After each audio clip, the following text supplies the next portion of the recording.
ngasi phongkiba tongan pausisingda yaukhiba pausing amadi social media dagi lokhachapa pau khara update pijari ahanbada maru oiba pau Myanmar gi Bago region da hojik military junta amadi PDF ani gi marakta akanba mongda khut thongnari civil war mayoknari ba Myanmar na mayai ka badrak puthokpada malemgi mokok oire Myanmar gi mapam kaya da paksana popi thanare masigi saitheng dumnonari ba India da mayoknagadori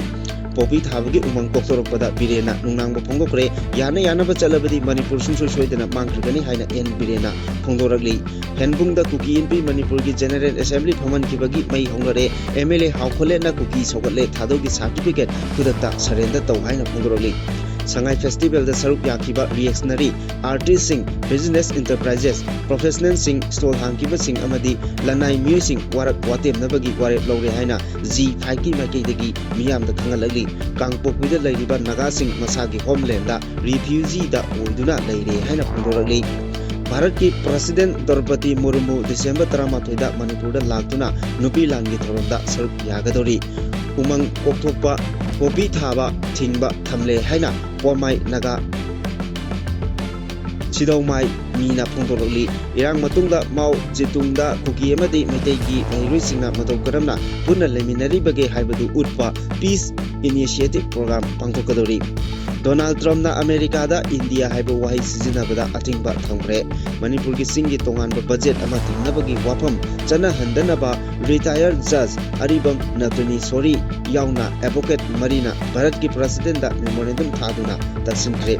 unfit oiraba gari sing lengakna lokhatlaga scrap tawgadori Malem Thongam Guwahati da thungkre kangpopi phawduna laknaba ware lokre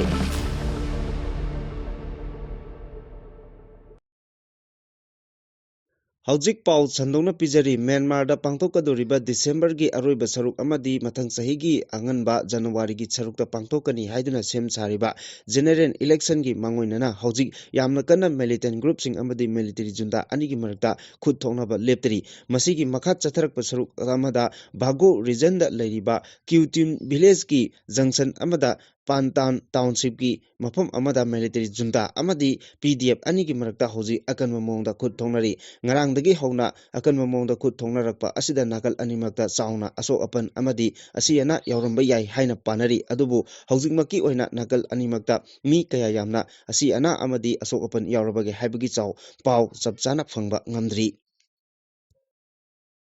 Afghanistan da popi pambi thabagi chang hantarakpaga loinana langi chaitheng nanglaba Myanmar na malemda kani khwaidagi yamna puthokpa lebak oire haina United Nations ki report amana phongdorakli Myanmar da paksana popi pambi thanariba asidagi puthorakpa mayai kaba polamsing thadokpagi lambi yumlo nariba India da oigadoriba asina maram oiraga chauna chaitheng phanggadori United Nations Office on the Drugs and Crime Report na hai haukiba sahiga changdamna duna yengmada Myanmar ge tongan mafamda popi pambi thabagi chang chada 13 rom hengalakpa thengnare hacker lising niphum manga chani paksana mafam asida aina yadaba mongda popi pambi tharambadagi haujikti hector lising 52 chama pakchawa mafamda popi pambi thaba thengnare Afghanistan da Popi Pambi Thabagi Chang Hantakraba Matungda Haujikti Myanmar na Malemda Kani Khwaidagi Yamna Puthokpa Lebak Oire Haina UNODC gi report asina phongdokli UNODC gi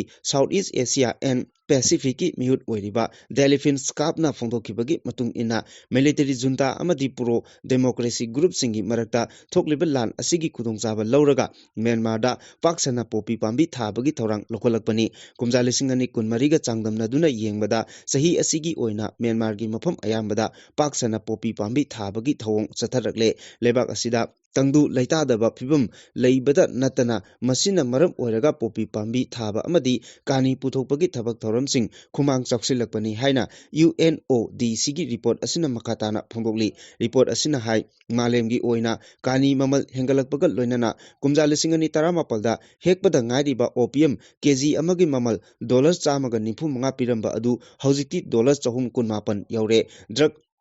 Cartel-singna OPM-dagi sungdoklaba heroin powder malemgi kaithialda yonbada sendong chauna phangli. Afghanistan-da heroin amasung brown sugar puthokpagi chang hantakraba matungda Myanmar-na mayai kaba chinjak makhal asi malemgi kaithialda yawhanbagi thodang loduna lakli. Supply tawbagi demand-na hengalakpana maram oiraga Myanmar-gi tongan-tonganba maphamsingda heroin sungpham mafam kaya ama hangdorakpasu thengnakhre hairi.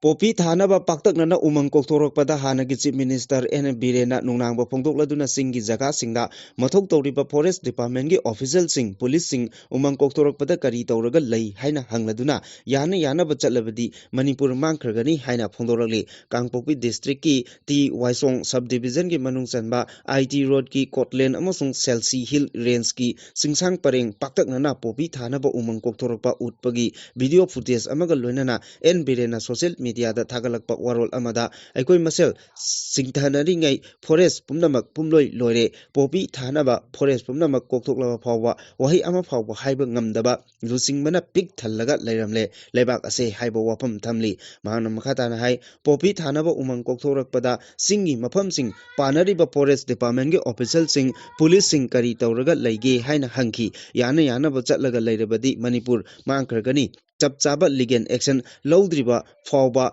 wakhal taroi tawge yauna khulai paiba kangbu yauna tawba oigani haiba wafam thamladuna mahakna thagatliba video footage asi ngasi namba video footage ni haikibaga loinana oiriba pibam asina chahi amada ising isau ahum marirak thokpa tabani haina su phongdoki.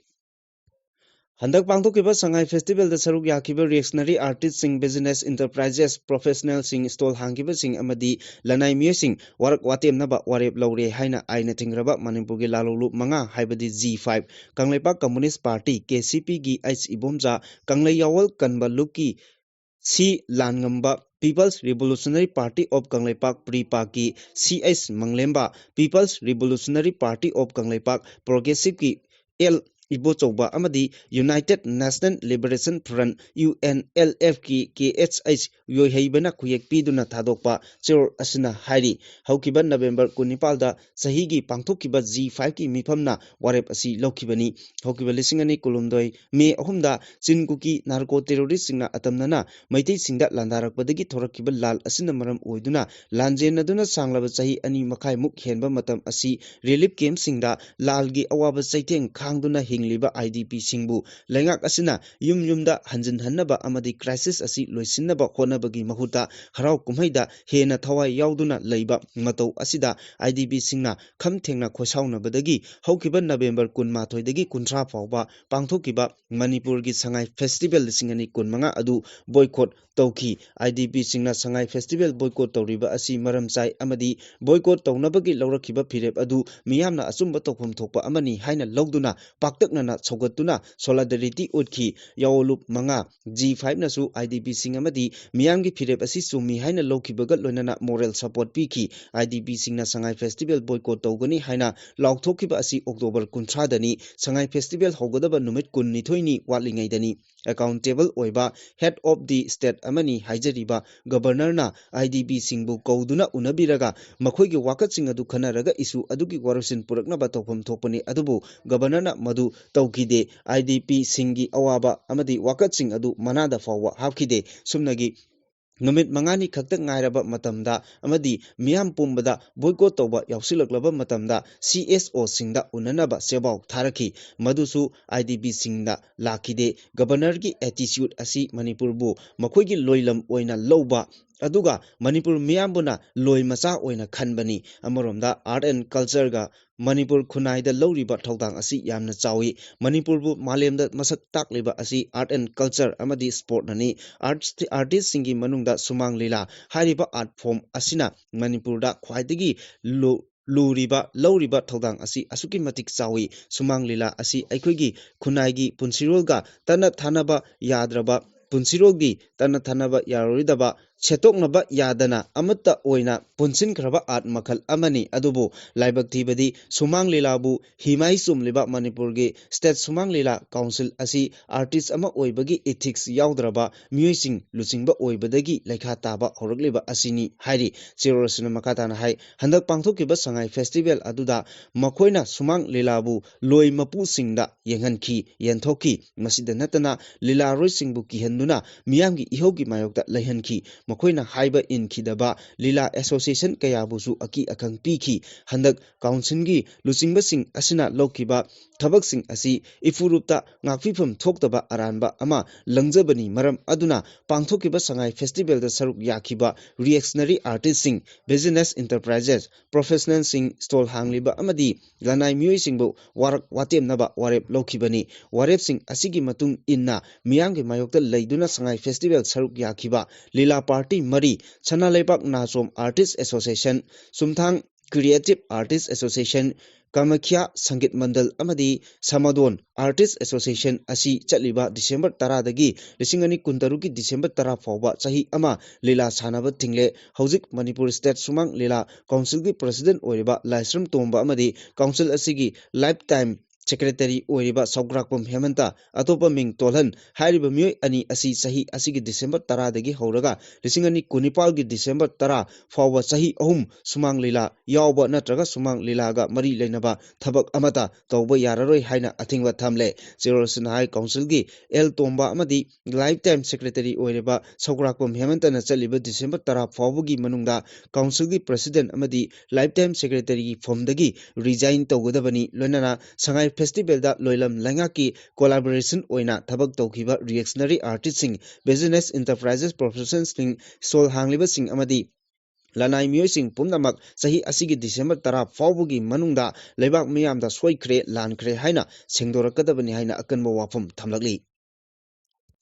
सेनापति district की नौना खाइदोलगा सेमखिबा Kangpokpi district लैरिबा नागासिंग मसागी homeland refugee अमगुमला लैरे डिस्ट्रिक्ट असिदे लैरिबा नागासिंग सोशल इकोनॉमी अमसुंग पॉलिटिकल की ओइबा एनवायरनमेंट सिस्टेमिक नाइना मोंगदा अपनबा अमदी यखै थिंगाइबा कया पीबना नमदुना मकोइना लैरिबा हानागी मफमसिंग होंदोकहनबा लंगक शासन की ओइना थोंग मानदबा अमसुंग कॉन्स्टिट्यूशनल की ओइना पीबा खुदोंचाबा कया अमा फंगदबना मरम ओइरगा नमदुना मसागी होमलैंड रिफ्यूजी हाइबदु ओइरे हौकिबा सही कया असि कांगपोपी डिस्ट्रिक्ट लैरिबा नागासिंगना पॉलिटिकल की रिप्रेजेंटेशन चौखत थौरांगी ओइबा खुदोंचाबा सिंग अमसुंग तंगाई फदबा पब्लिक सर्विस सिंगदा मफम अमदा मपुंग ओइना लैरिबा कुकी सिंगा चप मानबा मोंगदा खुदोंचाबा फंगदरी हालिबा फिबम असि असिना तमना मखोइगी होमलैंड मक्तदा रिफ्यूजी ओइलकपदा नतना गवर्नेंस यावना सेंटर अमसुंग स्टेट असिना पाइखतपा चौखत थौरांगी थबकसिंग नागासिंगदा थोंग मानना फंगनबा होनबगी महुता मफम अदुदा मपुंग ओइना लैरिबा कुकी कम्युनिटी सिंगी फेवर दा ओइना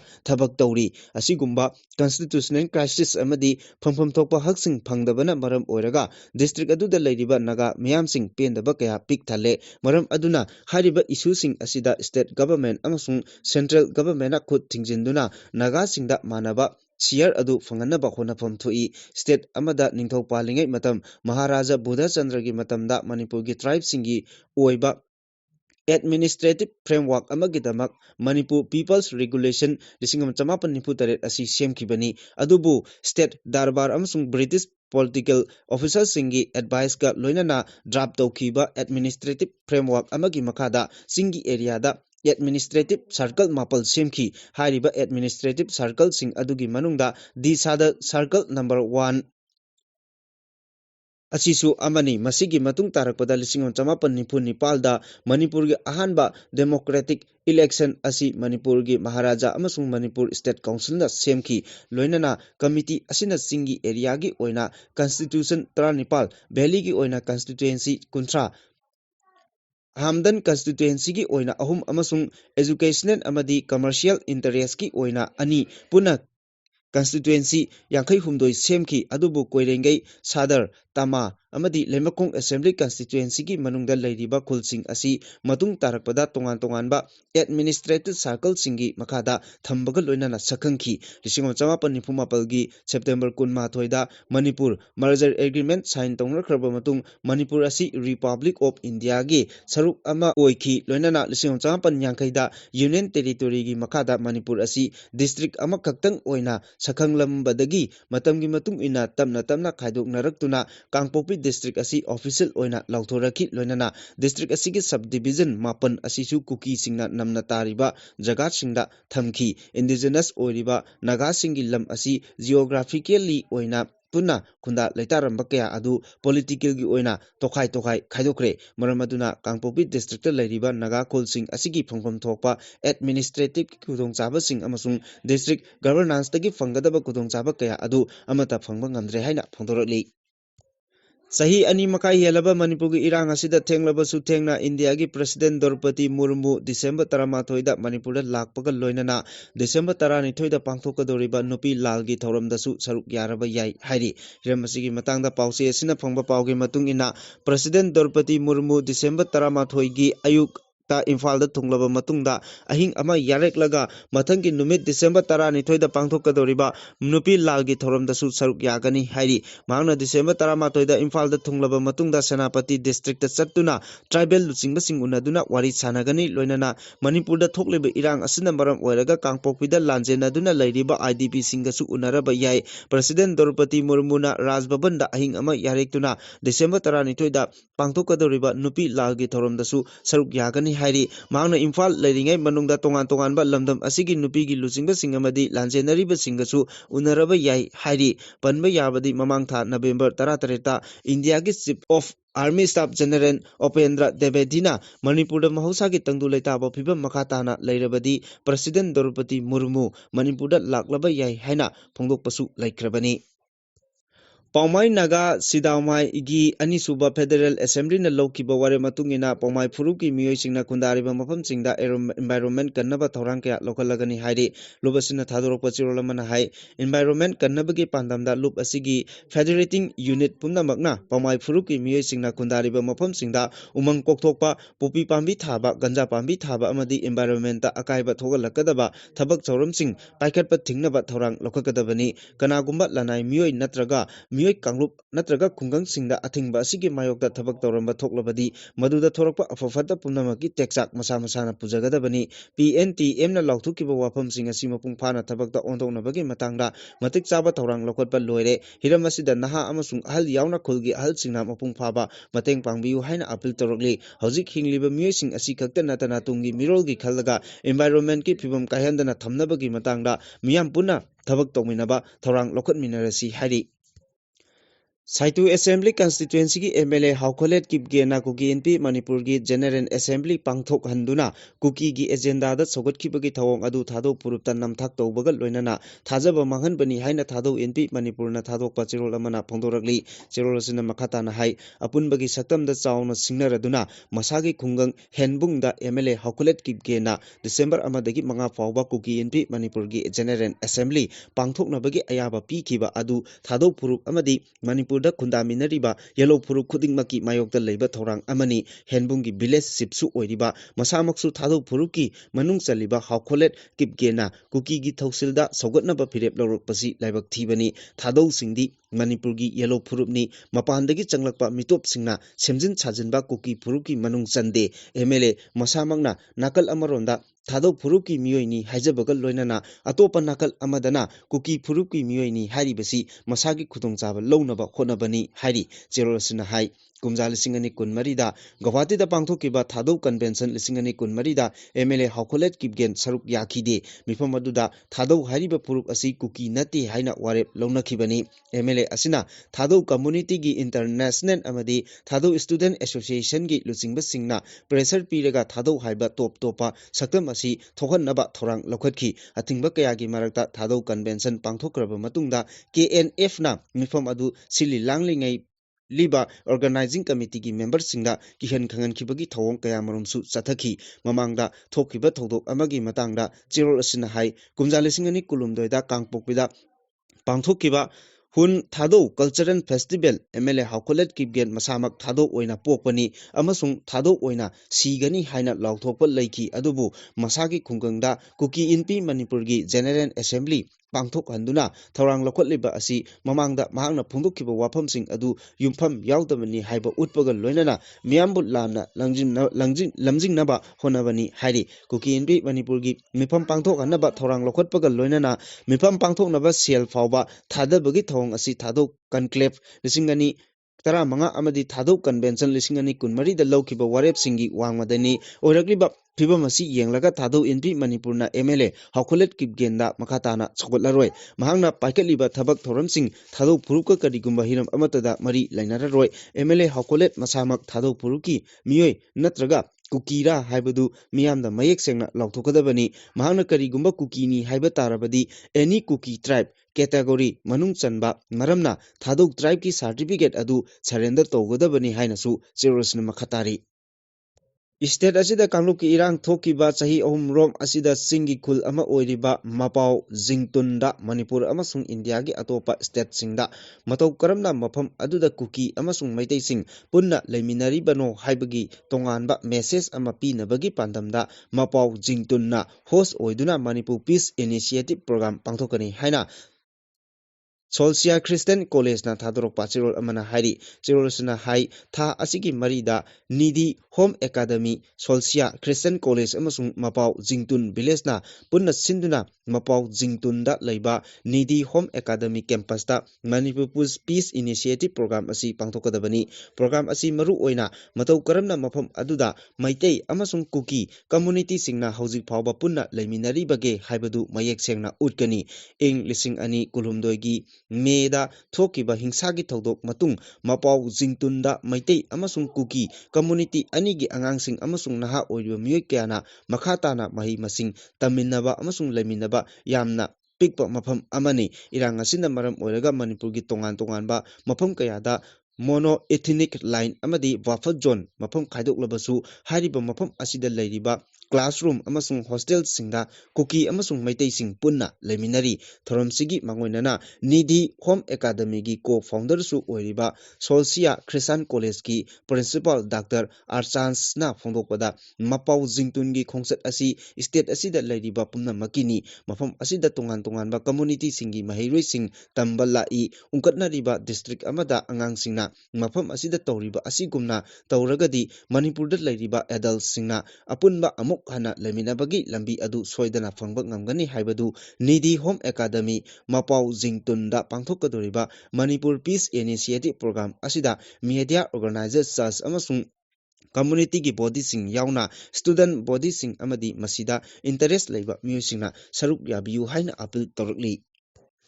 United States ta India haibo wahai asi makhata na sijinaba yararoi haina US President Donald Trump na atingba thamgre hiramasi gi matangda Trump na hai madudi mahangna atingba thamlibasi India dagi lakpa India singi mathakta natte mamangai dagi leiraklaba Native American singi mafamdani India haibo wahai asigi matangda kumja lising ama chamari marifu darani thoi dagi hauna chamamnaba ama leirakrabani sahi aduda Christopher Columbus na nongchup maikei romda ising lambi da khongsanduna India yaunaba anoba lambi thiki soibadagi mahangna thengnakiba miyoi Indian haina mingthonki Columbus na anoba continent ama thengnare haiba mayek sengna khangba ngamkrabasu Native American kangbu kharabu makhatana Indian haina adumak khangnaduna lakhi haina phongdorakli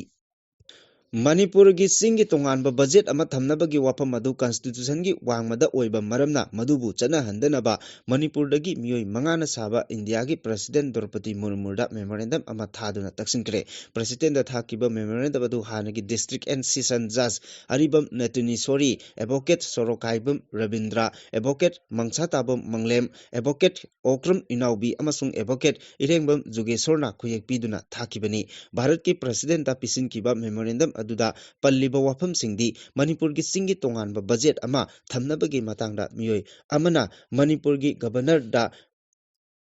kangthoklamlaga India gi president da wakhat ki madugi matung tha November 16 da Ministry of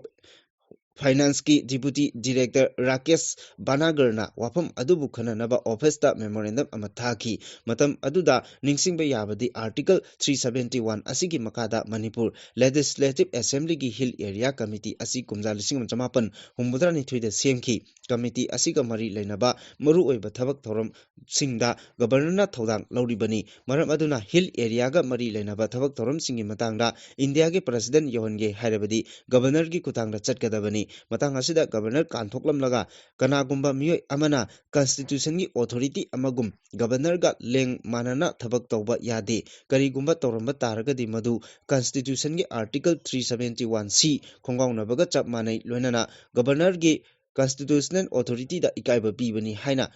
lowi amaromda deputy director Rakesh Bhatnagarna thokiba office memorandum adu state asida president rule chalairi banina maram aduna president gi administration asi governor na pangthokpa oibana president rule manungda governor na nathairamba haiba asisu constitution khongauna bani oirakliba pibam asida ministry of finance ki deputy director budget na thokiba office memorandum adu president na withdraw tawhanbiu haina phondokhi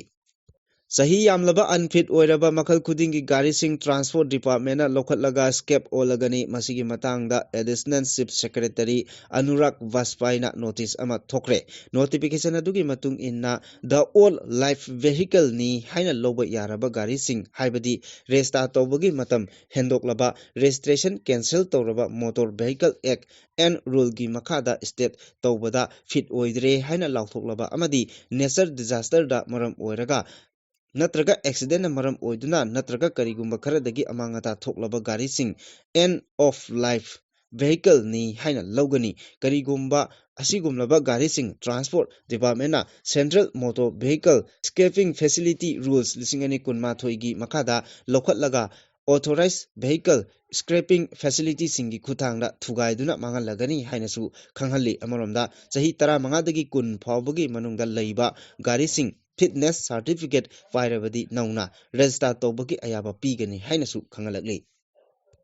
Cycling for Manipur Peace haiba theme da ingtaba paujel puraduna Delhi gi Kutub Minar dagi Manipur tamna cycle da khongsal lakhiwa transgender social activist Malem Thongam Gawati gi mafam Manipur babanda thungkre loinana kangpopi fauduna laknaba warepsu lokre mahangna Guwahati gi Ulubari da laiba Manipur babanda thungdringai mangoinana Manipur gi Basti Athletics Club ki thoburoi sing amadi Manipur Basti Meira Paibi Women's Association gi masing yamlaba ima ibel sing amadi club ki nahak kaya ga mahakna taramna okladuna makha tarakpa mahaki khongsattasu Manipur Sahitya Parishad Assam